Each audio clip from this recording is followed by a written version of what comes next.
L'instauration de ces nouvelles règles vont, de façon indéniable, entraîner un allongement de ce qu'on appelle en France le délai de garde à vue de 24 heures. Justement, faut-il l'augmenter d'automatiquement 24 heures ou alors le temps nécessaire à l'exercice de ses droits? Je ne suis pas persuadé qu'il faille l'augmenter. Je pense qu'il y a parfois des pertes de temps.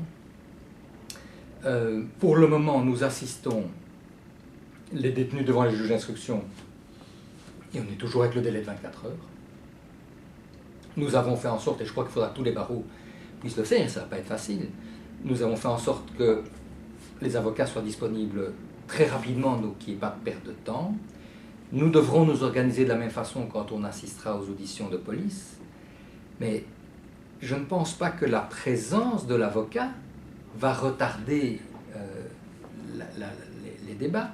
Je pense même que dans un certain nombre de cas, l'avocat va faciliter l'audition. Parce que la grande crainte de la police, qui relève du fantasme de films policiers, c'est que l'avocat ne sorte une espèce de carte et ne blackboule toute la procédure. Mais enfin, quand on a quelqu'un qui a été vu par 15 personnes jetant un pavé dans une vitrine d'une pharmacie ou d'une banque, et qui dit non, c'est pas moi, j'étais justement pas là, mais enfin, monsieur, on vous arrête à 3 mètres de là. Je pense que le rôle de l'avocat, ce sera aussi de dire, monsieur, ça ne sert à rien de perdre du temps, nous allons peut-être plutôt réfléchir à la façon dont nous allons éviter le mandat d'arrêt, mais arrêter de nier ce qui est inniable. Et donc, par le lien de confiance qui va se nouer entre l'avocat et la personne qui vient d'être arrêtée, lien de confiance que je crois est plus fort qu'entre la personne qui vient d'être arrêtée et le policier, je pense que ça va pouvoir avoir un effet même de raccourci dans certains cas sur la procédure. Maintenant, on nous dit, bon, ok, il y aura des cas où ça va rallonger la procédure parce que vous allez vouloir vous entretenir avec votre client et puis il faudra que vous puissiez arriver. Parce que les barreaux vont devoir mettre un service de garde, mais les gens ont évidemment le libre choix de leur avocat. Et donc si c'est maître X ou Y, bien, on va téléphoner à maître X ou Y, peut-être qu'on va pas réussir à le joindre facilement. Et puis il va dire j'arrive, mais pas avant 1 heure, attendez-moi. Dans certains cas, on pourra l'attendre, dans d'autres pas. Et donc peut-être qu'il serait bien qu'on prolonge un petit peu le délai de 24 heures pour permettre le meilleur exercice des droits de la défense dans un jeu bien compris, à savoir la recherche commune de la vérité. Alors, est-ce qu'il faut prolonger d'office de 48 heures? Des discussions qu'on a off the record avec certains magistrats nous disent c'est pas évident parce que nous recevons déjà dans certains cas le dossier à la 23e heure alors qu'il semble qu'il est resté 4 heures sans bouger. La crainte des magistrats, c'est qu'au lieu de le recevoir à la 23e heure, ce sera à la 46 ou la 47e heure. Donc, je ne pense pas que ça soit d'office un gain pour la procédure. Et j'entends l'argument, on dit, mais vous savez, si c'est dans les 24 heures, on risque, dans le doute, ce qui est singulier, mais concrètement, c'est ça, on risque dans le doute de mettre sous mandat d'arrêt parce qu'on n'a pas le temps de faire les contrôles que 24 heures de plus nous auraient permis d'effectuer. Ok, j'entends l'argument. Je pense qu'une bonne diligence et une bonne mise à profit des premières 24 heures permettrait de faire cette voie. Et ce que nous proposons, en disant, parce que c'est de ça qu'il est question, et pas de donner plus de temps pour faire l'enquête, ce dont il est question dans la procédure SALDUS, c'est de permettre aux avocats d'intervenir, c'est de dire, dès qu'on appelle un avocat, on arrête le compte à rebours, et quand l'avocat arrive, on remet le compte à rebours en marche. Étant entendu qu'il faut être raisonnable et qu'on ne va pas demander au juge d'instruction de passer sa nuit de son cabinet en attendant que l'avocat veuille bien venir. Et je pense qu'on pourrait dire on arrête pendant une demi-heure le temps qui vienne, 1 heure le temps qui vienne. Tout ça peut faire l'objet de négociations, ça n'est pas très compliqué, entre l'avocat et le juge d'instruction. Écoutez, je suis chez moi à Berceul ou à Ohain, en une demi-heure je ne peux pas venir, laissez-moi 3/4 d'heure. Ça peut se faire.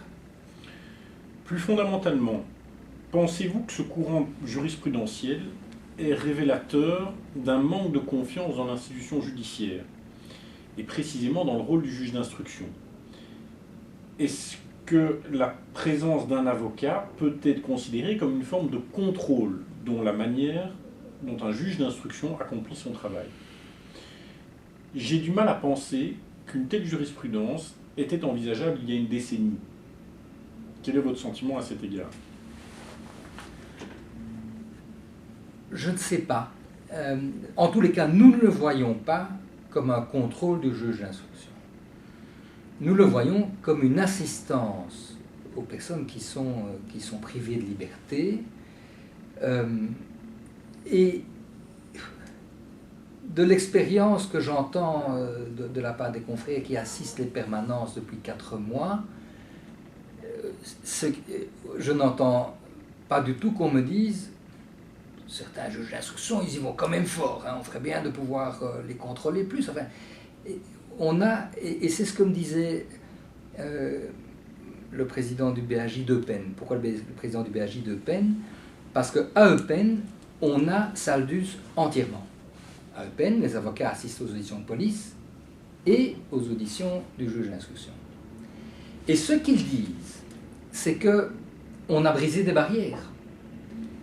Les avocats voient comment fonctionnent les policiers dans les situations difficiles dans lesquelles ils peuvent se trouver. Quand il y a lieu et que ça n'est pas inutile, enfin ça n'est pas contre-performant pour la défense, il y a une collaboration qui s'instaure parce que l'objectif qui est mis sur pied, c'est la recherche de la vérité.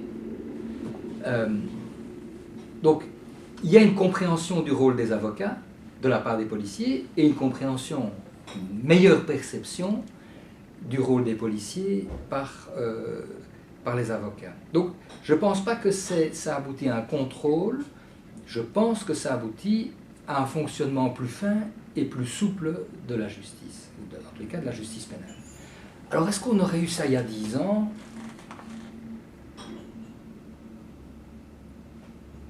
Je ne pense pas, parce que c'est toujours difficile de réécrire l'histoire, mais je ne crois pas qu'on doive lier ça, par exemple, à l'affaire du Trou, évidemment. La jurisprudence Saldus, elle est née en Turquie, et le jeune Saldus, il a été arrêté parce qu'on lui reprochait d'avoir tenu une banderole du PKK, et on l'a arrêté comme terroriste. Donc ce n'est pas du tout des schémas belges, mais ça a permis de dresser une règle générale qui est applicable dans tous les pays qui ont adopté la Convention européenne des droits de l'homme. Donc, je crois que ça doit être vu dans ce sens plus large. Et s'il y a une tendance qu'on peut décerner, je pense que c'est plutôt le changement d'une procédure inquisitoire, comme on la connaît dans les pays en France et en Belgique, donc découlant carrément du code de procédure pénale de Napoléon, à un système plus à l'anglo-saxonne, où les avocats pourront assister à des nombreux stades de la procédure, pourront assister leurs clients. Donc je pense que pour moi, ça c'est l'enseignement fondamental. On glisse vers une procédure accusatoire, ce qui justifie, dans la logique d'une procédure accusatoire, que les avocats puissent intervenir durant les auditions. Finalement, l'ensemble des débats qui se nouent autour de cette jurisprudence Saldus ne sont-ils pas de nature à occulter un problème qui est peut-être plus large, à savoir l'inadéquation actuelle, selon certains, de la loi sur la détention préventive? Ne risque-t-on pas de passer en quelque sorte à côté de la montre en or en se concentrant sur Saldus et en oubliant éventuellement de repenser, par exemple, la manière dont le mandat d'arrêt est délivré, ses conditions de délivrance, les formes de contrôle qui s'y attachent? Je ne pense pas que le choix soit ou l'un ou l'autre. Je ne sais pas si Saldus est la montre en or. En tout cas, c'est une belle montre pour les gens qui doivent être assistés. Je crois que c'est un progrès dans la confiance que les citoyens vont accorder à la justice. De pouvoir dire, j'ai été assisté, mon avocat a pu intervenir parce que j'avais oublié de dire quelque chose, ou parce qu'on posait une question qu'on n'avait pas à me poser, ou qu'on la posait d'une façon qui était inadéquate. Et je pense que les policiers aussi vont pouvoir entendre les avocats dire « mais dans 99% des cas, les auditions de police se passent tout à fait normalement ». Donc ça, je pense que c'est déjà un point qui est évidemment important. Une autre question est celle de la détention préventive, mais je ne crois pas qu'on doit présenter la modification de l'un ou de l'autre comme une alternative. Moi, je me rappelle les débats qui ont présidé à la loi relative à la détention préventive, et on disait il y a trop de mandats d'arrêt, donc il faut que les mandats d'arrêt deviennent exceptionnels.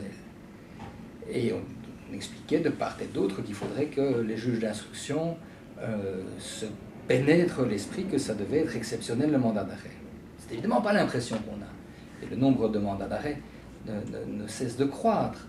Donc je pense que là est la question, est-ce que le contrôle et les censures par les chambres du Conseil sont insuffisantes? Je pense que c'est un long débat, c'est un autre débat. Mais on ne doit pas croire qu'avec Saldus, on va tout régler, ça c'est évident. Mais je pense que Saldus apporte certainement un plus, et c'est un plus pour tout le monde. Parfait. Maître Picard, il ne me reste plus qu'à vous remercier, et notamment pour l'ensemble de votre disponibilité pour les internautes de Justice en ligne, et je vous souhaite une excellente continuation. Je vous remercie aussi.